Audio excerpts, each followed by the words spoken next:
Владимир Путин провел совещание по социальным вопросам. В нем приняли участие курирующие социальные вопросы вице-премьер Татьяна Голикова, министр здравоохранения Михаил Мурашко и глава Минтруда Антон Котяков.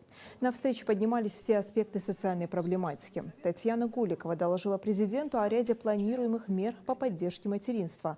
О подготовке программы налогового вычета для семей с 2 и более детьми рассказал Антон Котяков. С 1 сентября 2025 года молодым женщинам, которые обучаются по очной форме обучения, пособие по беременности и родам будет теперь платиться не от стипендии, размер которой не очень большой, 2-5 тысяч рублей, а он будет платиться в зависимости от прожиточного минимума, который установлен в регионе проживания. Кроме того, буквально недавно правительством одобрены законопроекты, и они внесены в Государственную Думу для принятия.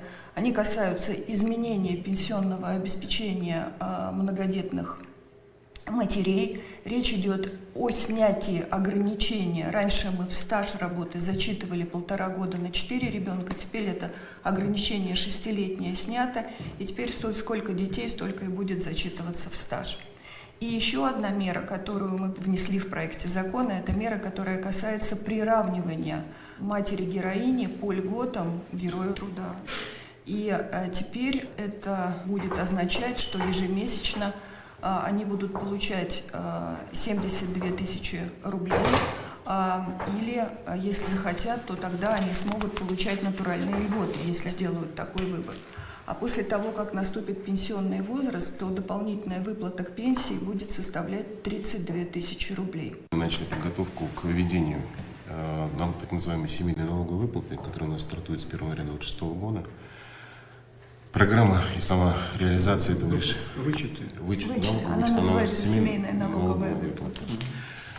Она рассчитывается как компенсация ранее уплаченного налога на доходы физических лиц за минусом процента до доведения его уровня до 6%. То есть если гражданин заплатил по ставке 13%, и у него в семье 2 детей и доходы ниже, чем 1,5 прожиточного минимума на каждого члена семьи, то он имеет право подать по результатам декларационной кампании заявление, и мы ему возместим уплаченный им ранее НДФЛ до ставки в 6%.